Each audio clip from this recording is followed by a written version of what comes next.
What would you say is his biggest strength?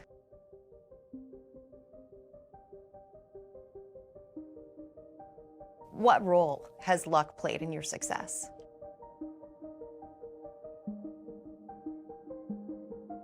Do you have an iPad? I do not have an iPad. iPhone? No.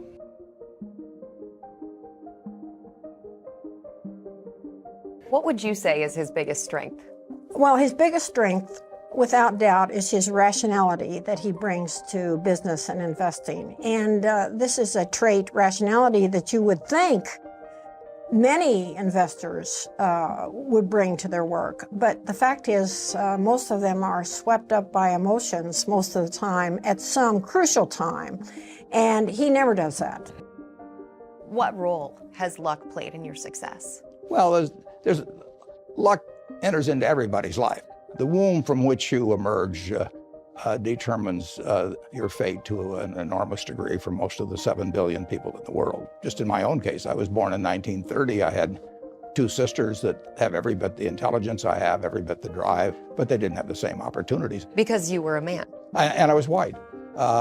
So if I'd been black, my future would have been entirely different. If I'd been a female, my life would have been entirely different. In investing, there's no called strikes. People can throw Microsoft at me and, you name it, any stock, General Motors, and I don't have to swing.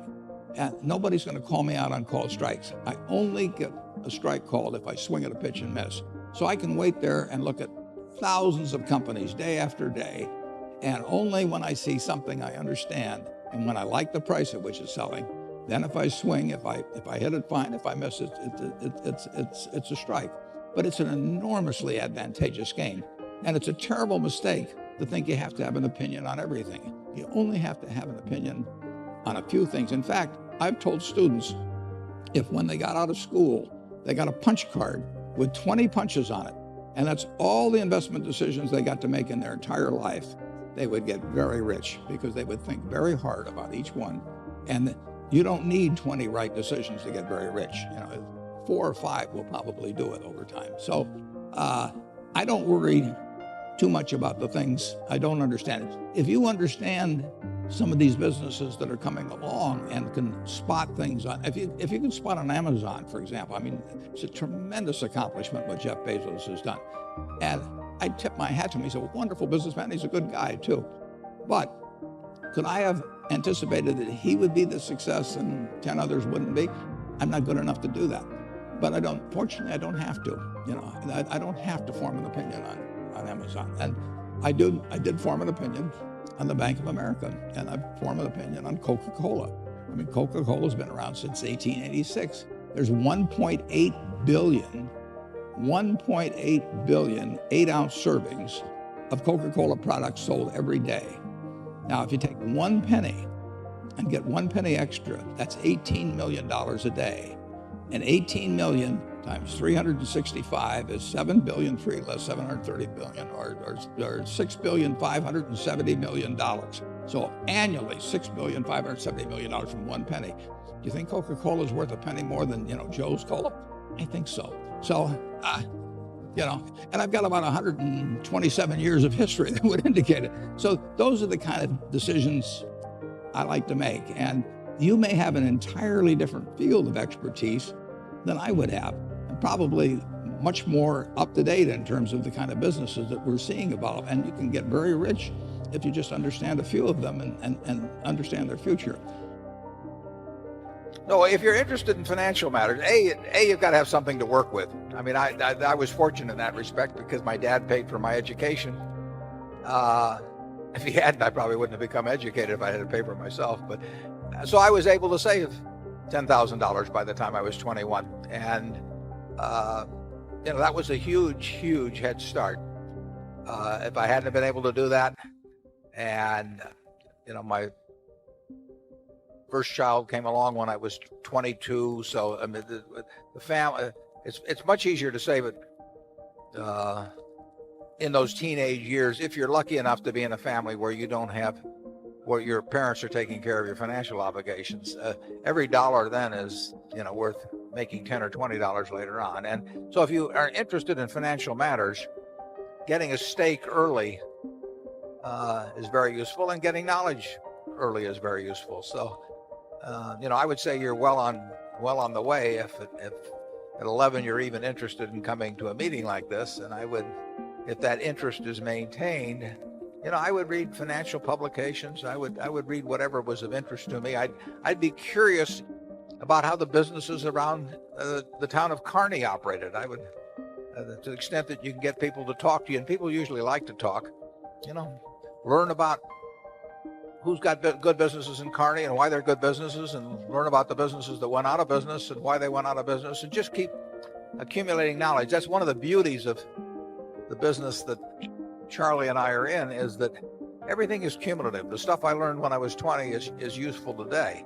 Not necessarily the same way and not necessarily every day, but it's useful. So you're building a database in your mind that is going to pay off over time. But you have to have a little money to work with. So there's nothing like getting a few dollars ahead. Stay away from credit cards, and you can have a lot of fun if your mind goes along that track as you get older. So the habits you develop, and I go back to the other thing, is have the right heroes. I mean, I've always been lucky in that respect. And if the people you look up to are going to form your vision of what the world, how you want to be in later life. And I'll give you two pieces of advice. I'd invest as much in myself as you can. I mean, you're your own biggest asset by far. I mean, you've got all kinds of potential. All the people in this room, you're lucky to be in this country, gotten a good education, but most people go through life using up a very, very small part of their potential. And so anything you do that invests in yourself, that's the best investment you can possibly make. And then I would follow my passion. I mean, whatever turns you on. I was lucky. I found something early that turned me on. But you don't want to take a job just for the money. You don't want to take a job for an organization that you really don't feel good about, or work for people that you don't feel good about. You really want to be excited when you get out of bed every morning. And it won't necessarily be the job that you have 10 years later, but you'll be learning so much as you go along. And I took a job with Ben Graham, my hero, and I never asked the salary, and I found at the end of the month when I got my first paycheck what I was earning, because I just knew it was the right thing to be doing. So I would follow. The worst investment I ever made? How long do you have? I've made some very bad ones, but that doesn't really bother me. It may bother the shareholders, but that's another question. You're gonna make mistakes in life. I mean, there's no question about it. You don't want to make them on the big decisions, who you marry and some things like that. So there's no way I'm going to make a lot of business and investment decisions without making some mistakes. I may try to minimize them. I don't dwell on them at all. I don't look back. The biggest mistakes are the ones that actually don't show up. They're the mistakes of omission rather than commission. We've never lost that much money on any one investment. But it's the things that I knew enough to do that I didn't do. We have missed profits of as much as, maybe $10 billion in things that I knew enough to do and I didn't do. Now, the fact that I didn't buy Microsoft way back is not a foregone opportunity, because I didn't know enough to make that decision. But there have been other investments where I didn't know enough to make the decision, and for one reason or another, I either didn't do it at all, or I did it on a small scale. I was sucking my thumb when I should have been writing checks, basically. And those don't show up. There's no place where it shows missed opportunities, but I've missed some big ones.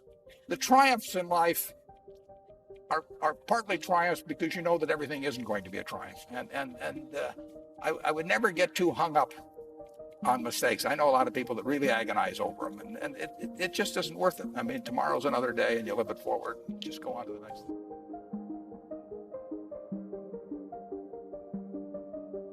What role has luck played in your success? Well, there's luck enters into everybody's life. In investing, there's no called strikes. So if you are interested in financial matters, getting a stake early. The biggest mistakes are the ones that actually don't show up. They're the mistakes of omission rather than commission.